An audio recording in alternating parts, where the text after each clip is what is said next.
Depresioni është një sëmundje që duhet të merret seriozisht. Shkaqet e burimet e depresionit janë të ndryshme. Jo në pak raste kemi dëgjuar apo kemi parë në media raste të dhunës nga më të ndryshmet deri në krime makabre, dhe shpesh përgjigjja e ekspertëve ka qenë pikërisht e tillë, vuante nga depresioni. Specialistët psikologë sqarojnë se shenjat e kësaj patologjie i gjejmë tek adoleshentët, tek të rinjt, tek persona që përkasin moshave të ndryshme në jetën e përditshme. Psikologja Denada Toçe thekson se depresioni është një fenomen i zakonshëm, i mjekueshëm, rrjedhimisht i shmangshëm. Nuk mund të përjashtojmë faktin që mund të kemi pasur edhe një periudhë të zgjatur depresioni ose të një çrregullimi emocional të ulët për një periudhë të gjatë kohe. Mund të shfaqet një shpërthim akut emocional që të çojë në veprime të kësaj natyre, kur humbet arsyeja dhe dominon ndjenja negative. Nuk i kushtojmë shumë vëmendje shëndetit tonë psikologjik dhe shëndetit tonë emocional. Kryesisht ne kemi tendencën që të shkojmë te doktori për të parë shqetësimet tona fizike dhe harrojmë që gjendja jonë emocionale psikologjike është jashtëmas e rëndësishme.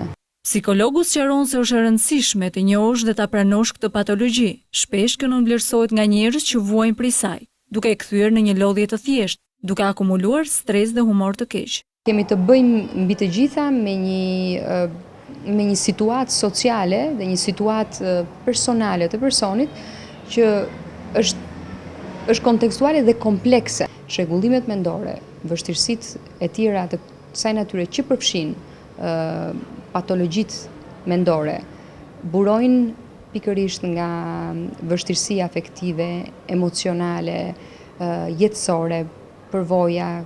Kemi të bëjmë me një vazhdimsi problematikash që kanë zanafillën e tyre prej një kohe shumë të gjatë.